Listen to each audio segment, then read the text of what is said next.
Alors, parlons du Cameroun, où l'opposant Maurice Kamto, qui avait pris un peu de recul, est remonté au créneau lors d'une conférence de presse le 10 mai dernier, une conférence de presse durant laquelle il a dénoncé la mise en place de scénarios de coup d'État au sein du parti au pouvoir. À mesure qu'on avance vers l'année 2025, année cruciale s'il en est pour le Cameroun, se déploient des discours et des manœuvres extrêmement préoccupants pour l'avenir, la paix et la stabilité de notre pays. Les scénarios de coup d'État sont exposés en toute tranquillité par le parti au pouvoir, sans que l'on ait l'impression que les autorités de la République, c'est-à-dire celles qui sont en principe en charge de l'intérêt de l'État et du bien commun de tous les Camerounais, en soient préoccupées. L'apathie complice de ces autorités nous amène aujourd'hui à une situation où l'on est devant deux scénarios de coup d'État. L'un, le coup d'État électoral, est en pleine préparation et les CAM étant chargés de le mettre en œuvre. L'autre, le coup d'État militaire, est une exhortation appuyée et non dénoncée qui pourrait nourrir des tentations. Alors, quelques jours après cette sortie de Maurice Kamto, le périodique Africa Intelligence publie un article aux accents crépusculaires sur un président affaibli, qui ne reçoit quasiment plus personne, y compris son Premier ministre, ce qui renforce forcément Ferdinand Gongo, le secrétaire général de la présidence de la République. Et j'ai envie de poser une question à Aman. Je rappelle que tu es journaliste depuis plus de 35 ans au Cameroun, enseignant-chercheur à la Northwestern University aux États-Unis depuis 2023, suite à des menaces sur ta vie qui t'ont fait quitter le pays, menaces que tu racontes après avoir raconté les péripéties de ta riche carrière dans ton dernier livre, J'aime l'odeur de l'encre sur le papier au petit matin. Bref, ma question c'est, que se passe-t-il au Cameroun? Pourquoi cette sortie de Maurice Kamto et pourquoi cette atmosphère crépusculaire? Oui, il se passe au Cameroun une chose simple. C'est que, là je reprends peut-être Maurice Kamto dans son discours, mais il dit une chose que nous avons dite, que nous avons écrite. Le Cameroun est passé à une dictature assumée, c'est-à-dire que l'évolution du Cameroun, c'est quoi? 90, il y a cette forme de vent de liberté, et puis petit à petit, le pouvoir de M. Biya, il annihile toutes les autres forces politiques, et puis il s'installe, il s'impose. Mais maintenant, nous sommes sur la phase de descente des crescendo. Et il y a cette espèce de dictature assumée. La dictature assumée, c'est en 2018, lorsque, de force, déjà, il y a des élections, qu'il gagne, qu'il ne gagne pas. Mais ce qu'il fait, c'est qu'il attrape tous les autres. Il attrape Maurice Kamto et une centaine de personnes, non, ils sont 150, 200. Il les met en prison et il assume cela. La dictature assumée, et que désormais, tous ceux qui lèvent la tête sont emprisonnés ou alors exécutés de quelque manière que ce soit. Exécutés socialement, exécutés, bon, physiquement, on a vu des gens. Il y a des cadavres qui sont là. Donc, sur la question de la dictature assumée, Maurice Kamto avait toujours eu jusqu'à présent un discours sur « oui, je veux le changement par la paix des urnes, nous voulons la négociation, nous voulons y arriver de manière légale et simple ». Et beaucoup de Camerounais, y compris dans son propre parti, lui reprochaient cela. On lui disait non. On ne va pas combattre une dictature avec un bouquet de fleurs en main, un bouquet de roses. Ça n'a jamais fait tomber une dictature. Une dictature se combat avec les moyens par lesquels on combat une dictature, à savoir la force. Il faut extirper une dictature de là où elle se trouve avec la force. Et Maurice Kamto, justement, a musclé son discours la semaine dernière. Il a musclé son discours en leur disant, écoutez, nous allons danser la danse que vous voulez que nous dansions. Et il s'est même offert un holocauste. Il a dit, écoutez, si vous voulez me tuer, je suis prêt à mourir pour cela. En cela, il se démarque complètement de l'homme qui voulait absolument le pouvoir pour le pouvoir. Il se dit, si ça va passer par moi, d'accord, je donne ma vie pour que ça passe. Je pense que c'est déjà quelque chose. Il est monté d'un cran dans l'affirmation de sa fermeté vis-à-vis du pouvoir de Yaoundé. Et c'est un pouvoir qui, sur son déclin, est en train d'essayer un ensemble de choses. Je pense qu'ils sont en train d'agiter l'alternative Franck, qui est une alternative... Franck Biya, le fils aîné de Paul Biya. Oui, Franck, oui, le fils du président, qui est une alternative absolument loufoque, parce que l'intéressé n'a pas le profil, il n'a rien, il ne possède rien, mais c'est possible de le faire, parce qu'il possède son nom, c'est possible d'utiliser ça. Mais est-ce que les précédents tchadiens et gabonais, où l'on a vu des coups d'État qui étaient en réalité des révolutions de palais, contribuent-ils à alimenter les inquiétudes de l'opposition classique, si on peut dire? Exactement, oui, c'est de ça, oui, en réalité c'est de ça que les gens, oui, c'est ça que les gens redoutent. Les gens redoutent que l'on ait demain à installer le fiston, qu'on ait installé le fiston et qu'on demande à tout le monde de se ranger derrière. Mais je ne suis pas sûr que les choses vont se passer aussi simplement, parce que je pense en Afrique centrale, rien de nouveau sous le soleil. Oui, rien de nouveau sous le soleil, mais dans l'appareil également, dans l'appareil du RDPC, il y a également quand même des personnes qui rongent leurs freins depuis longtemps et qui vont se dire que, mais écoutez, vous allez nous apporter ce jeune, quels sont ses états de service, et que peut-être même les dissensions internes vont faire que peut-être que ça ne va pas passer aussi simplement que ça, comme il est de la poste. Bon, il y a une armée qui a toujours été légaliste, qui a toujours affirmé son légalisme et tout. Comment est-ce qu'on va faire passer une pilule comme ça? On ne sait pas comment cela va se passer. Mais la clé, c'est quoi? La clé, ce sont les Camerounais eux-mêmes. La clé, c'est les Camerounais. Si le temps qu'ils ne prennent pas leurs responsabilités pour dire non, ça suffit, non, nous n'en voulons plus, ce n'est pas possible que les choses ne se passent pas telles que les tenants du pouvoir veulent le faire passer. Maintenant, il y a toutes ces données-là, ces clés. L'armée, qu'est-ce qu'elle va dire? L'appareil interne du RDPC, qu'est-ce qu'il va dire? Les partis politiques. Bon, les partis politiques sont tous plus ou moins, à l'exception de un, ils sont tous plus ou moins dans la poche du pouvoir, et le pouvoir les a tous achetés, d'une manière ou d'une autre. Bon, on verra bien comment ils se positionneront. Mais je voulais donner la parole à Fabrice. Alors, tout ceci se déroule alors que le procès autour de l'assassinat du journaliste Martinez Zogo, dont les suspects évoluent au sein de l'appareil d'État, tire en longueur. Et est-ce que ceux qui sont responsables de ce crime odieux ne pourraient pas précipiter les choses, justement, en prenant le pouvoir? C'est la question qu'on se pose. Ce procès a, je le rappelle, failli ne pas avoir lieu parce que les juges d'instruction nommés pour enquêter, le précédent juge d'instruction a carrément voulu libérer ceux qui sont considérés comme les instigateurs, dont l'homme d'affaires Jean-Pierre Mougou Belinga.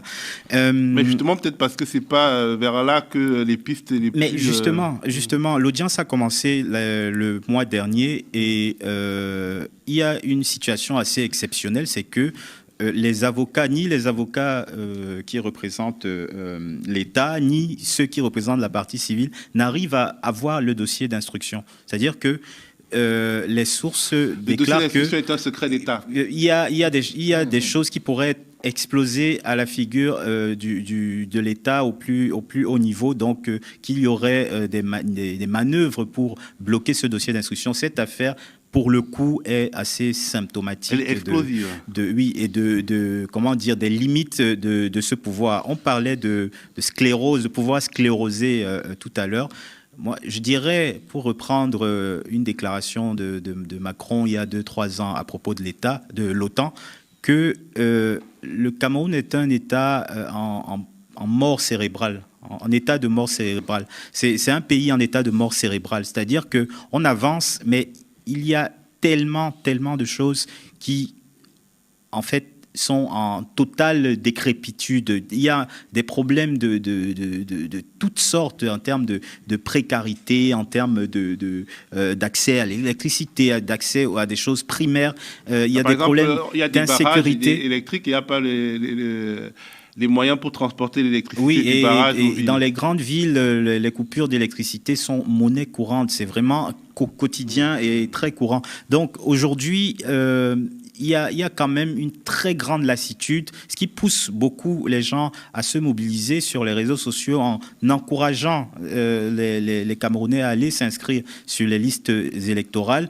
Je pense que c'est là l'inquiétude de Maurice Kamto, c'est que le processus électoral soit ralenti par l'État.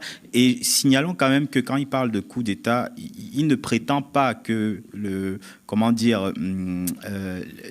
l'armée viendrait se dresser contre le pouvoir en place. Il cite les paroles d'un représentant du RDPC qui, l'année dernière, disait que si le MRC, le parti de Maurice Kamto, venait à gagner l'élection présidentielle de 2025, et le pouvoir devrait aller le déloger, l'armée, je veux dire, devrait aller le déloger pour maintenir le pouvoir en place. C'est exactement ce qui s'est passé au Gabon, d'une certaine manière. On a applaudi, enfin certains ont applaudi, mais en réalité, ce qui s'est passé.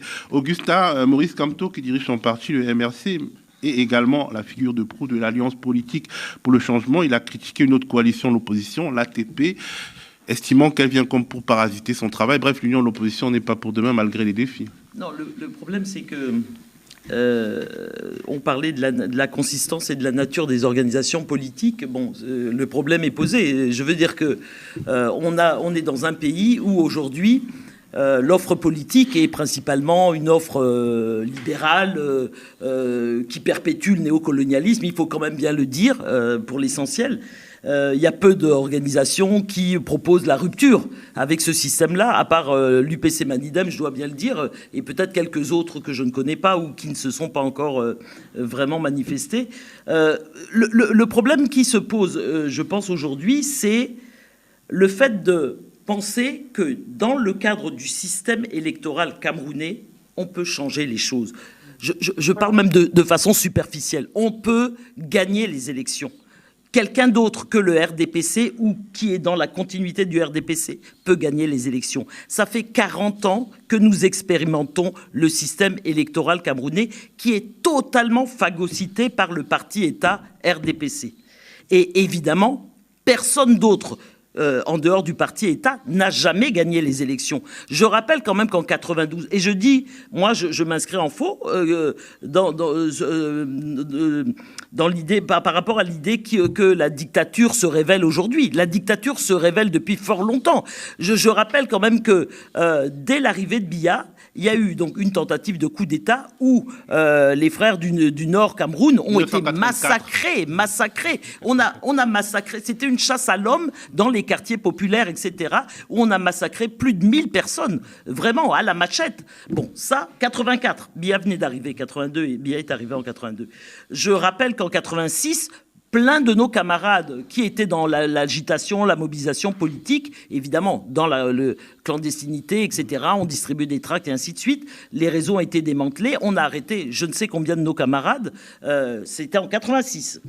Et ça a continué comme ça. Ça a continué comme ça. En 92, Froundi, qui était le candidat de la coalition, enfin, les organisations s'étaient coalisées autour de Froundi, qui était le candidat unique des partis d'opposition, qui certes, on se disait, on peut faire un bout de chemin ensemble. On peut, sur la base d'une plateforme minimale, avancer ensemble. Et le candidat unique de l'opposition, dans laquelle nous étions bien évidemment, était Froundi. Froundi a gagné, tout le monde le sait, Froundi a gagné, et le pouvoir a inversé les résultats. Donc moi... un coup d'État. Voilà, absolument, un coup d'État. Donc tout le processus est contrôlé par le parti État. Comment, dans ces conditions-là, imaginer qu'une alternance... En fait, je finis simplement pour dire que... C'est pour ça que nous, on dit... Il faut la mobilisation populaire et il faut que nous boutions hors du pouvoir ce parti-État à travers effectivement une vaste mobilisation populaire. Il faut que le pays soit paralysé par des grèves, par en tout cas tout ce qu'on fait quand on construit un mouvement populaire. Il n'y a que comme ça que nous réussirons. Parce que sinon, pour le moment, malheureusement, nous n'avons pas un candidat unique de l'opposition. Si c'était le cas, peut-être qu'à la rigueur, on pourrait dire on va contrôler l'ensemble des bureaux de vote. Mais je rappelle quand même qu'il y a 5 régions qui sont quasi en état de guerre. Il y a au nord, il y a 3 régions au nord, extrême nord, Adamawa. Il y a Boko Haram qui fait des incursions régulières. On note 200 Au moins 200 incursions là dans la dernière période. Je rappelle qu'au nord-ouest et au sud-ouest, le pays est en guerre. Donc 5 régions et à l'est, il y a et à l'est, bon, il y a les réfugiés, etc. etc. Mais en tout cas, prenons ces régions-là, 5 régions sur 10 qui seront dans de très très grandes difficultés pour voter. Donc là, ça aggrave encore un peu plus la situation de la possibilité pour les électeurs de choisir leur... j'ajoute à ça le fait que si on n'a pas les moyens de contrôler, mais sérieusement, tous les bureaux de vote, ça va être très très compliqué. Je ne vois pas très bien comment on va pouvoir, d'une part, gagner, parce qu'ils vont bourrer les urnes, comme ils le font chaque fois, et ils vont d'autre part bidouiller les résultats, et on ne pourra pas contrôler le processus. Alors on va donner la parole à très Franck difficile. et à Ousmane pour conclure l'émission. Oui, déjà, moi je voulais rappeler que le système BIA, c'est quand même 4 décennies de règne, et avec l'équato-guinéen, c'est le plus long règne en Afrique, donc ce sera quand même difficile, mais pas impossible de gagner l'élection. Mais pour cela, il faut déjà revoir la liste électorale. C'est incompréhensible que le Cameroun, qui a près de 30 millions d'habitants, en soit à peine 7 millions d'électeurs. Mais c'est impossible dans ces conditions-là de gagner une élection. Si déjà que l'opposition n'est pas unie, et que les jeunes qui sont majoritaires au Cameroun traînent les pieds ou refusent d'aller s'inscrire pour Ou alors peser. c'est compliqué de s'inscrire. Par exemple, au Sénégal, dans le programme du PASTEF, l'obtention de la carte d'identité signifiera l'inscription sur les listes électorales, comme en France. C'est ce qui se passe. Donc avec 7 millions alors d'électeurs... dans les autres pays, il faut faire une démarche des fois compliquée pour s'inscrire. Donc avec 7 millions d'électeurs que contrôle le système BIA depuis des décennies, c'est quasi illusoire pour l'opposition. Donc comme Augustin l'a dit, il faut qu'il y ait une révolution populaire. Il faut que le Cameroun prenne conscience véritablement qu'il y a un enjeu de changement pour que les choses puissent changer déjà au niveau des listings électoraux déjà. Le mot de la fin pour Ousmane. Oui, totalement. En fait, peu importe ce qu'on peut reprocher à Maurice Kamto, il a compris que la conflictualité est inhérente au rapport de force politique, c'est-à-dire qu'il est nécessaire de hausser le ton, et l'UPC était quasi seul à être dans cette radicalité-là, et que Maurice Kamto puisse être beaucoup plus radical maintenant, c'est le Graal, en espérant qu'il puisse y avoir un mouvement d'opposition. Mais moi je suis d'accord avec ma doyenne Augusta, il est impossible de gagner les élections en l'état au Cameroun. Parce que le système la dynamique unitaire panafricaine a noyauté le plateau. C'est impossible. En fait, et le Sénégal a frôlé ce que Fanny Pigeot et Ndongo Sambasila appellent dans leur dernier bouquin de la démocratie en France-Afrique, l'eugénisme électoral. C'est-à-dire que c'est une technique très savante d'organisation, et à 2 niveaux. D'abord, avant les élections, avant le scrutin, et le jour J, en fait. Le jour J, c'est le bourrage des urnes dans certaines localités qui ne peuvent être contrôlées par l'opposition. Au Sénégal, on avait 15 000 bureaux de vote, et seul PASTEF avait le maillage territorial qui permettait d'être présent partout. Les autres partis d'opposition étaient quasi inexistants dans les bureaux de vote, et surtout dans les villages reculés, parce que les villages sont devenus la plèbe de nos démocraties en Afrique. Et cet eugénisme électoral-là est un filtrage de qui peut voter et qui peut ne pas voter. Et au Cameroun, aujourd'hui, il y a au moins 3 millions de potentiels votants qui n'arrivent pas à voter, et la majorité sont des primo-votants. Donc, ce sont les jeunes qui viennent d'avoir 18 ans et qui tous, dans leur écrasante majorité, vont voter contre Biya. Et Paul Biya a tellement compris ça qu'il a verrouillé la possibilité de s'inscrire dans les listes électorales. Et c'est ce que Ndongo Sambasila et Fanny Pigeot appellent l'eugénisme électoral. Et aussi, c'est de placer ses amis qui sont inféodés au régime Biya partout. Le directeur général de ELECA, Eric Essoussé, c'est un ami très proche de Biya qui est inféodé au régime et qui goûte aux délices et aux poisons du régime de Biya. Donc c'est très compliqué en tant que parti d'opposition d'infiltrer le système et d'écraser de l'intérieur ce système-là. Et c'est là où je suis d'accord. Et ce n'est pas juste l'affaire des Camerounais. Et c'est là où je ne suis pas d'accord avec le pragmatisme d'Aman. Il faut une force d'opposition africaine de gauche, très à gauche pour pouvoir démanteler ce système.